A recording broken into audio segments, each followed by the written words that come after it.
Strazimiri. Faleminderit zoti Manja për mundësinë që më jepni, faleminderit fondacionit për mundësinë që na jep të mbledhemi një tryezë dhe të bisedojmë për çështje kaq të rëndësishme dhe thelbësore, do thoja unë, të funksionimin e shtetit dhe të vetëqenies të institucioneve shqiptare. Sigurisht që me gjithë respektin për problemet teknike dhe të zbatimit ligjit në përditshmërinë e tij, me gjithë problemet që kanë edhe institucion ndaç prokuroria, ndaç policia, ndaç gjykata, nuk do të harrojmë diçka. Nuk është hera e parë që ne bëjmë tryeza të kësaj natyre në përpjekje për të gjetur si ta gjejmë paranë e krimit, si ta parandalojmë, si të mos ta lejmë të futet në ekonomi e tjerë më radhë. Leoni t'ju kujtoj OFL-n, operacionin Forca e Ligjit, dilte ajo zonja që ishte me syze dielli në zyrë brenda, tregonte se sa ishin sekuestruar, në fund fare është 0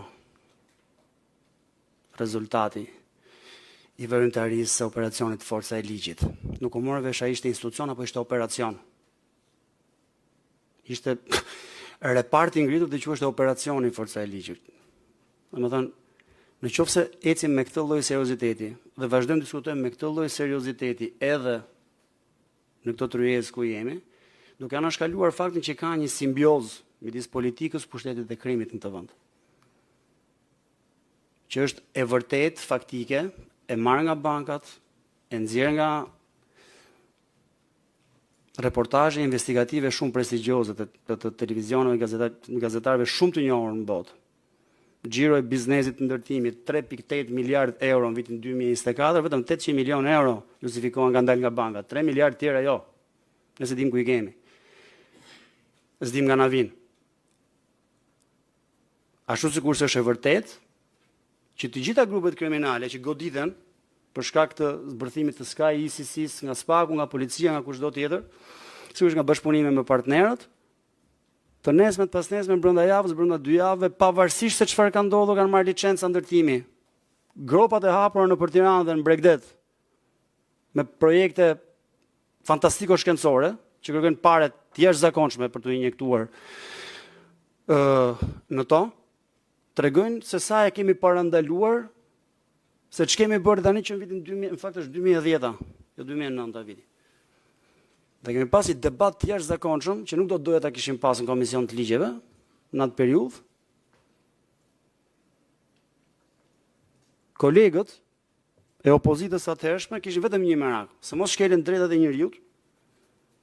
Ky ligj i sekuestrimit të pasurive të personave që janë dënuar sigurisht në perëndim për trafik droge, prostitucion dhe për krime të rënda. Është sigurisht jashtëzakonisht e rëndësishme, nuk duhet të jetë represiv sistemi as ndaj atyre për t'u shkelur drejtat, por nuk mund të jetë shqetësimi kryesor. Sot, në qoftë se na shkalojmë faktin që pavarësisht se arrestohen, pavarësisht se janë në burg, paratë që ata kanë gjeneruar, në fund fare dalim sa ishte 1.9 milion euro. 3.8 miliard euro të investuara në Tiranë, 1.9 milion euro kemi në konfiskim, nuk duhet bëjmë faj asnjë për institucioneve lisbatuese.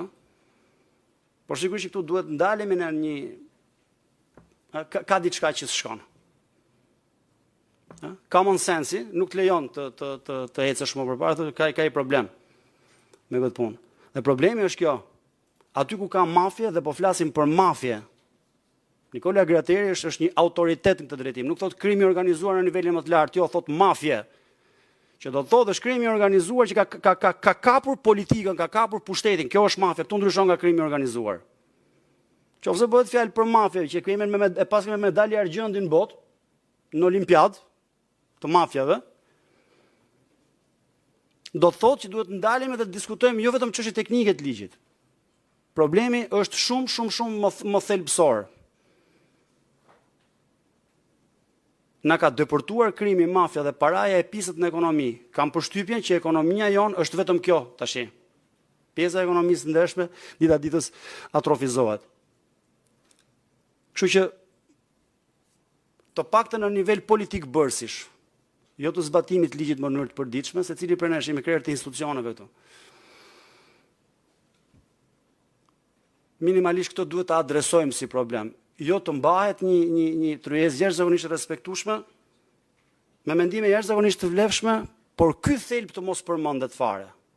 Kjo ishte arsyeja sepse e hapa këtë bisedë që të paktën të mbetet në protokoll. Është biseduar dhe kjo. Faleminderit shumë të gjithëve.